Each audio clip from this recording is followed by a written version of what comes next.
Je jure solennellement que tout ce que je vais raconter est vrai. Quand j'avais 8 ans, je suis partie en résidence de vacances avec mes parents. Un truc modeste, dans lequel il y avait un petit terrain, vraiment petit, avec des bancs où les gens pouvaient s'asseoir. J'y ai rencontré une autre petite fille, et j'ai passé quasiment toutes mes vacances avec elle à squatter ce petit endroit. On adorait se raconter des histoires d'horreur, ce qui n'a pas aidé pour la suite. Un soir, nous étions toutes les deux, seules, et nous avons fait la rencontre d'un petit garçon avec qui nous avons passé la soirée. Je me souviens qu'on écrasait des pignons de pin, rien d'extraordinaire.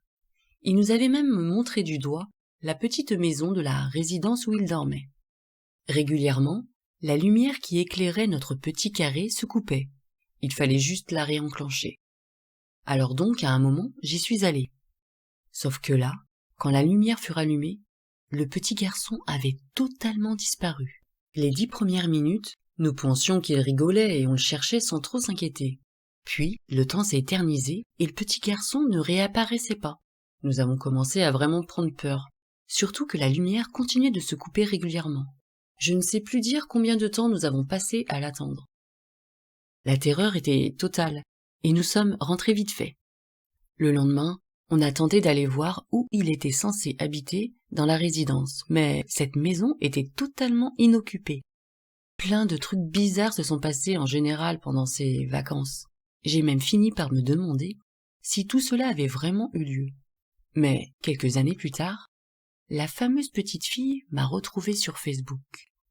Et l'une des premières choses qu'elle m'a dit fut « Tu te rappelles du petit garçon qui a disparu ?» Dans ma famille, on a tendance à croire que les personnes qu'on aime viennent nous dire au revoir en rêve le jour de leur mort.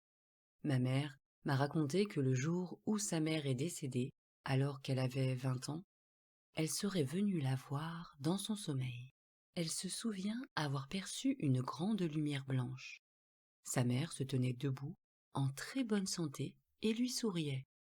Alors qu'elle était paralysée depuis 16 ans par une sclérose en plaques combinée à la maladie de Charcot.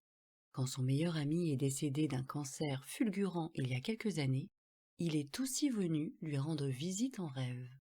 Même si je ne sais pas quoi penser de ces rêves, qu'il m'est aussi arrivé d'avoir avec cet ami et mon grand-père le jour de leur mort, je trouve que c'est une idée apaisante.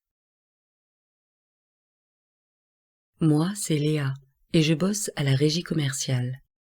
Chez mes grands-parents, nous avons pour habitude, avec ma sœur, de dormir dans une chambre, recouverte d'un papier peint jaune, d'où son surnom de chambre jaune. Personne n'a jamais trop su pourquoi, mais ma frangine et moi n'avons jamais aimé y dormir. En fait, on y a même carrément peur, sans jamais pouvoir expliquer pourquoi. Elle est normale, cette chambre, mais on ne s'y est jamais senti bien. Après moult négociations, on a réussi au fil du temps à échanger avec celle réservée à mes parents, parce qu'elle nous faisait moins peur. Le temps passe, on grandit, mais même à 23 ans, je n'avais toujours pas envie de dormir dans la chambre jaune, et je ne comprenais toujours pas pourquoi. Il y a quelques mois, à l'occasion d'un repas de famille, ma petite cousine âgée de 14 ans m'a demandé « Alors, tu dors où ce soir chez papy et mamie ?»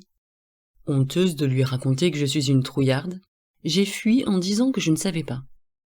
Je lui ai demandé le pourquoi de cette question, et là, elle me dit « Oh, je sais pas, comme ça, moi j'aime pas dormir dans la chambre jaune. » Ah bon?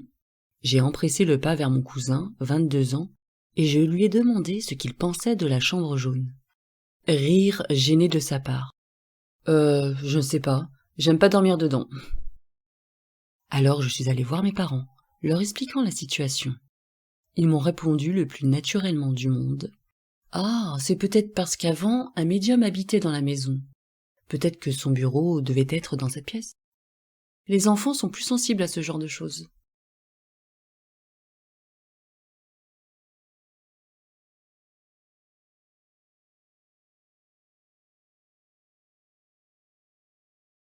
À l'âge de 16 ans, j'ai fait ma maline à vouloir faire du spiritisme avec des copains.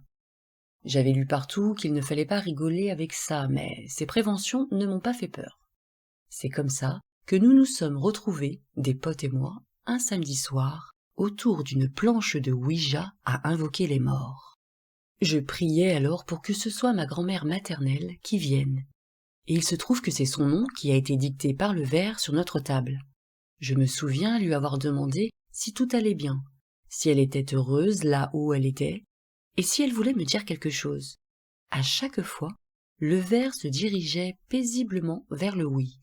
Assez naturellement, je lui ai demandé si je pouvais partager ces informations avec ma mère. Et là, le verre s'est dirigé avec une force incroyable vers le non. Il a un peu bougé, puis est retourné vers le non. Puis encore un peu de mouvement, puis le non de nouveau. Alors j'ai demandé de quoi elle voulait me parler. Et la bougie que nous avions allumée pour nous éclairer s'est éteinte d'un coup. À ce moment-là, on a tous eu vraiment peur. On a hurlé, et après avoir allumé la lumière et repris nos esprits, on a décidé de s'en arrêter là. Cette nuit-là, je dormais chez une amie et j'étais morte de trouille. Je me suis réveillée plusieurs fois en ayant vraiment l'impression de voir ma grand-mère au pied de mon lit, me fixant. Le lendemain, au réveil, j'ai vu que j'avais reçu plusieurs appels manqués de ma mère, qui avait fini par m'envoyer ce SMS glaçant. Ma fille, je suis très triste parce que ta grande-tante, ma tante, est morte. La sœur de ma mamie décédée était morte, de manière assez brutale, la nuit qui avait suivi ma séance de spiritisme. Je ne vais pas y aller par quatre chemins, ça m'a totalement vaccinée de la pratique du spiritisme, et je n'ai jamais réessayé après ça.